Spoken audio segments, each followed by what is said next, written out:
الله أكبر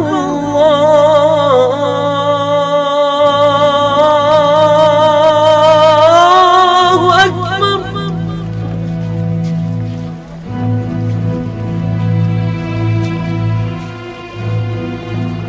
الله أكبر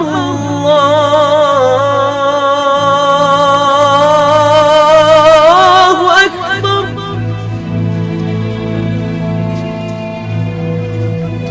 أشهد أن لا إله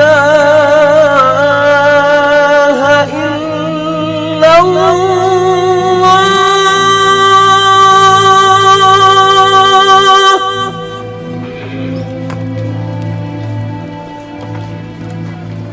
أشهد أن لا إله إلا الله.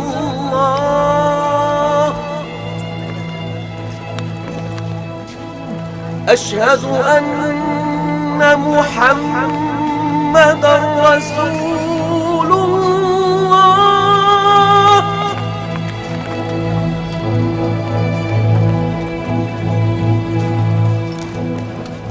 أشهد أن محمدًا رسول الله.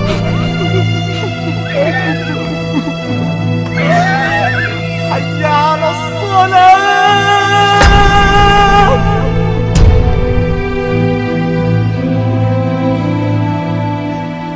حي على الصلاة.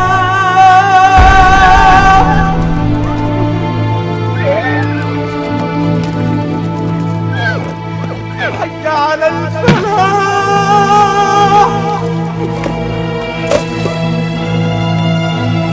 حي على الفلاح.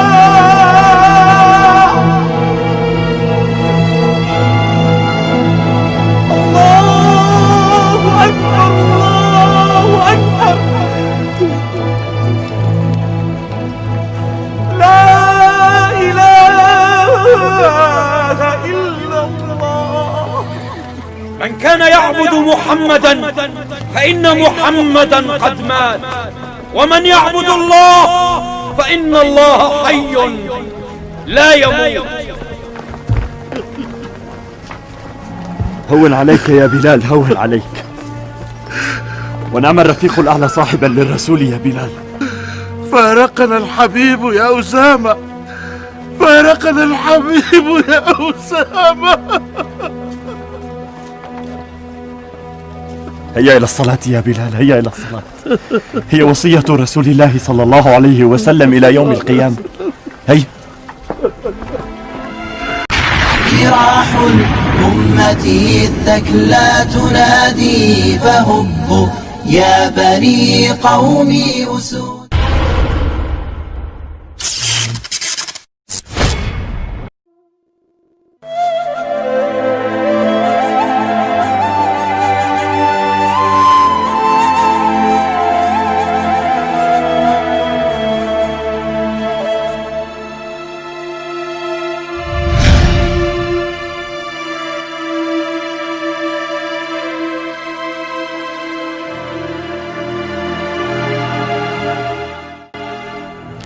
Assalamualaikum warahmatullahi wabarakatuh. 5 hari menjelang wafat, Rasulullah Muhammad SAW berkhutbah menerangkan keutamaan Abu Bakar As-Siddiq dibandingkan seluruh sahabat lainnya. Ditambah lagi ilustrasi Nabi di hadapan seluruh sahabat agar Abu Bakar ditunjuk menjadi imam kaum muslimin dalam sholat.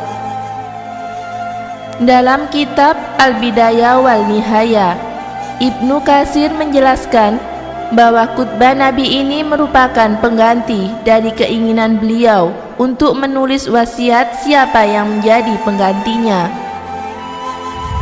Dalam khutbah ini, Rasulullah mandi sebelumnya, kemudian keluar untuk sholat bersama kaum muslimin dan kemudian menyampaikan khutbahnya.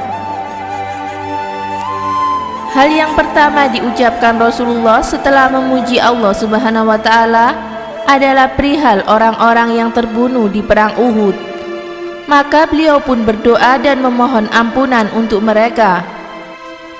Kemudian beliau berkata, "Wahai kaum muhajirin, sesungguhnya jumlah kalian semakin banyak, sementara Ansor tetap sebagaimana adanya. Sesungguhnya mereka adalah ibarat rumah tempat kembaliku. Oleh karena itu, hormatilah orang-orang yang mulia di antara mereka, dan maafkanlah orang-orang yang berbuat kesalahan dari mereka." Kemudian beliau melanjutkan, "Wahai sekalian manusia, sesungguhnya ada seorang hamba yang disuruh untuk memilih antara kekal di dunia atau memilih apa-apa yang ada di sisi Allah Subhanahu wa Ta'ala. Maka ia memilih apa-apa yang ada di sisi Allah Subhanahu wa Ta'ala." Maka ketika itu hanya Abu Bakar yang paham dari sekian banyak para sahabat, dan beliau langsung menangis. Beliau berkata, "Tetapi kamilah yang menjadi tebusanmu, wahai Rasulullah, dengan diri kami, anak-anak maupun harta kami." Maka Rasulullah menjawab, "Sebentar wahai Abu Bakar, lihatlah ke arah pintu-pintu rumah yang mengarah ke masjid, maka tutuplah kecuali pintu Abu Bakar. Aku tidak pernah mengetahui ada seorang yang begitu mulia berteman denganku selain Abu Bakar." Imam Ahmad berkata, "Amir menyampaikan kepada kami," ia berkata, "Fulai menyampaikan kepada kami dari Salim Abu Nasar dan Bisri bin Sa'id. Dari Abu Sa'id, ia berkata, Rasulullah SAW pernah berpidato sebari berkata, sesungguhnya Allah menyuruh semua hamba memilih antara dunia dan apa-apa yang dijanjikan di sisinya. Maka hamba tersebut memilih apa-apa yang ada di sisinya." Abu Sa'id berkata, "Seketika itu Abu Bakar menangis, dan kami heran kenapa beliau menangis. Padahal Rasulullah hanya menceritakan seorang hamba yang diberi pilihan. Namun akhirnya kami paham bahwa sebenarnya yang dimaksud Rasulullah itu Abu Bakarlah yang paling alim di antara kami." Rasulullah SAW bersabda, "Andai saja aku diperbolehkan mengangkat seseorang menjadi kekasihku selain Robku, pastilah aku memilih Abu Bakar. Namun cukuplah persaudaraan Islam dan kecintaan karenanya. Maka jangan ada lagi rumah-rumah yang pintunya mengarah ke masjid, dan hendaklah ditutup kecuali pintu Abu Bakar saja."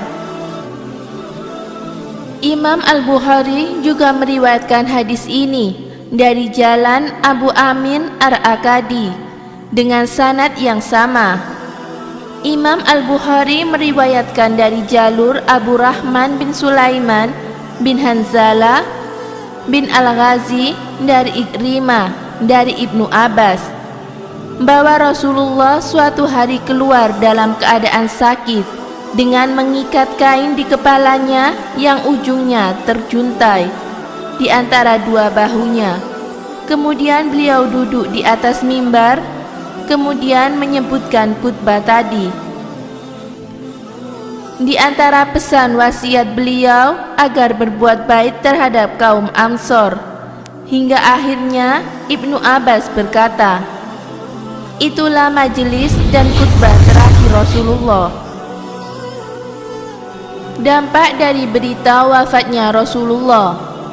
Imam Ahmad berkata, telah berkata kepada kami Bas, dia berkata, telah berkata kepada kami Hamad bin Salama, dia berkata, telah berkata kepada kami Abu Imran Al-Zuwaini dari Yazid bin Babnus, ia berkata, aku pergi berserta seorang sahabatku menemui Aisyah, dan kami minta izin untuk diperbolehkan masuk.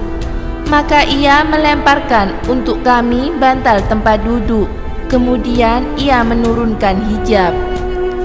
Setelah itu sahabatku berbicara, "Wahai Ummu Mukminin, bagaimana pandangan Anda mengenai Irak?" Ia berkata, "Apa itu Irak?" Maka aku menepuk punggung kawanku. Aisyah berkata padaku, "Berhentilah, kenapa engkau menyakiti saudaramu?" Kemudian ia bertanya lagi, "Apa itu Irak?" Yaitu tempat keluarnya darah haid. Maka jawabannya adalah sebagaimana yang diterangkan oleh Allah mengenai perempuan yang datang haid. Kemudian ia melanjutkan, "Pernah Rasulullah mendekapku dan memeluk kepalaku sementara pemisah antara aku dan dirinya hanyalah sehelai kain, padahal aku sedang haid." Aisyah melanjutkan, "Kebiasaan Rasulullah juga melewati pintu rumahku, beliau pasti akan mengucapkan kata-kata yang bermanfaat untukku. Suatu hari beliau melewati rumahku, namun tidak mengatakan apapun. Kemudian beliau lewat kembali dan tidak mengatakan apapun juga. Begitulah 2 hingga 3 kali. Maka kukatakan kepada pembantuku, letakkanlah bantal tempat dudukku di depan pintu. Kemudian aku mengikat kepalaku dengan kain. Tak lama kemudian beliau pun lewat. Rasulullah berkata, 'Wahai Aisyah, ada apa denganmu?' Aku menjawab, 'Aku merasa sakit kepala.' Rasulullah berkata, 'Namun kepalakulah yang lebih sakit.' Kemudian beliau pergi, dan tak lama kemudian ternyata beliau dibawa pulang dalam keadaan digotong dengan kain. Kemudian beliau mengirim utusan dan berkata kepada para istrinya, 'Aku sedang sakit keras dan tidak dapat lagi berkeliling ke rumah-rumah kalian. Maka izinkanlah aku agar dirawat di rumah Aisyah.' Maka sejak itu aku merawatnya. Padahal tidak pernah sebelumnya hal ini kulakukan kepada seseorang pun. Suatu ketika, tak kala kepala beliau berada di atas pangkuanku, tiba-tiba kepalanya miring ke arah kepalaku. Aku mengira beliau ingin bersandar di kepalaku. Maka keluarlah dari mulut beliau setitik ludah, hingga yang mengenaiku dan membuat aku menggigil. Maka aku yakin bahwa beliau pasti dalam keadaan pingsan. Maka kututupi beliau dengan kain. Tak lama kemudian datanglah Umar bin Khattab dan Al-Mughirah bin Syu'bah. Keduanya meminta izin untuk dapat masuk, dan aku mengizinkan keduanya setelah hijab kuturunkan. Seketika Umar memandang Rasulullah dan berkata, "Alangkah beratnya pingsan yang diderita Rasulullah." Kemudian ia berdiri. Tak kala keduanya mendekati Rasulullah, Al-Mughirah berkata, "Wahai Umar, sesungguhnya Rasulullah telah wafat. Sebab Rasulullah tidak akan mati hingga Allah membinasakan habis seluruh orang-orang munafik." Dalam riwayat itu Aisyah melanjutkan, "Setelah itu datang Abu Bakar dan mengangkat hijab sambil memandang ke arah Rasulullah dan berkata, 'Inna lillahi wa inna ilaihi raji'un.' Sesungguhnya Rasulullah telah wafat." Kemudian mendekati kepala Rasulullah dan mendekat ke arah mulut, lalu mencium keningnya. Kemudian ia berkata, "Aduhai Nabi." Kemudian dia mengangkat kepalanya dan kembali mendekat ke mulut Nabi serta mencium sambil berkata, "Aduhai pilihan Allah." Kemudian ia kembali mengangkat kepalanya dan mendekat ke arah mulut serta mencium keningnya sambil berkata, "Aduhai kekasih Allah, Rasulullah telah wafat." Lantas ia keluar menuju masjid. Sementara Umar sedang berpidato dan berbicara di hadapan manusia serabi berkata, "Sesungguhnya Rasulullah tidak mati hingga Allah membinasakan orang-orang munafik." Kemudian Abu Bakar angkat bicara sambil memuji Allah dan membuka pembicaraan dengan membacakan ayat, "Sesungguhnya kamu akan mati dan sesungguhnya mereka akan mati pula." Az-Zumar ayat 30 hingga selesai. Kemudian membacakan ayat lainnya. Muhammad itu tidak lain hanyalah seorang rasul. Sungguh telah berlalu sebelumnya beberapa orang rasul. Apakah jika dia wafat atau dibunuh, kamu berbalik ke belakang atau murtad?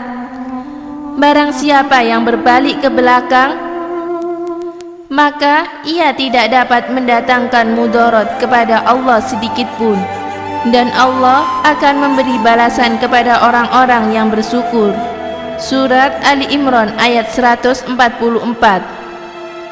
Setelah itu ia berkata, barang siapa yang menyembah Allah, maka Allah hidup dan tidak akan mati. Dan barang siapa yang menyembah Muhammad, ketahuilah sesungguhnya Muhammad telah wafat. Spontan Umar berkata, apakah yang engkau bacakan tadi terdapat dalam kitabullah? Aku tidak pernah merasa bahwa ayat itu termaktub dalam kitabullah. Umar melanjutkan, wahai saudara-saudara sekalian, inilah Abu Bakar, dan dialah yang paling kita tuakan dari seluruh kaum muslimin. Maka baiatlah dia. Maka manusia pun membaiatnya. Az-Zuhri berkata, telah berkata kepadaku Sa'id bin Musayyib bahwa Umar berkata, demi Allah aku tidak sadar hingga aku dengar Abu Bakar membacakan ayat tersebut. Maka aku yakin bahwa itulah yang benar. Tanpa sadar aku pun jatuh terduduk. Kakiku tak kuat lagi menahan tubuhku. Maka yakinlah, aku ketika itu Abu Bakar membacakan ayat itu bahwa Rasulullah telah wafat.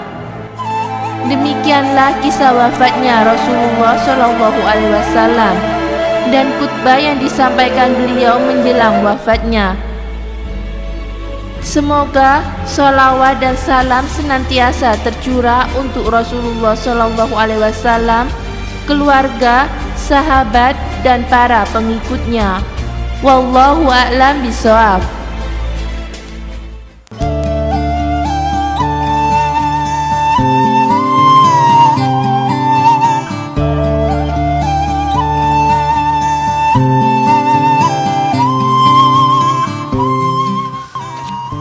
Assalamualaikum warahmatullahi wabarakatuh. Rasulullah Muhammad SAW wafat pada tanggal 12 Rabiul Awal tahun 11 Hijriah. Rasulullah wafat pada usia 63 tahun di rumah Aisyah istri beliau. Rasulullah wafat dalam usia 63 tahun. Beliau berhasil menguasai seluruh jazirah Arab masuk ke dalam Islam.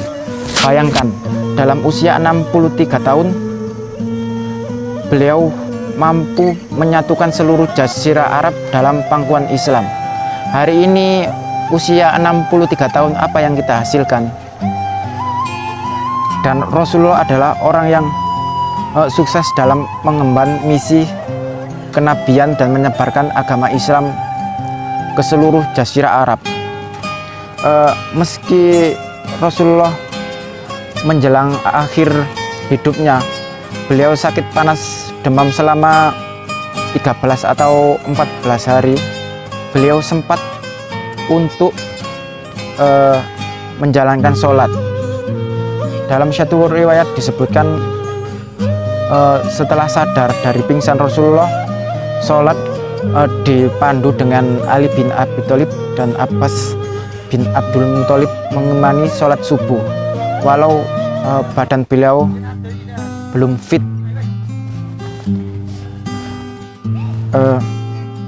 Demikian itulah, semoga memberi manfaat.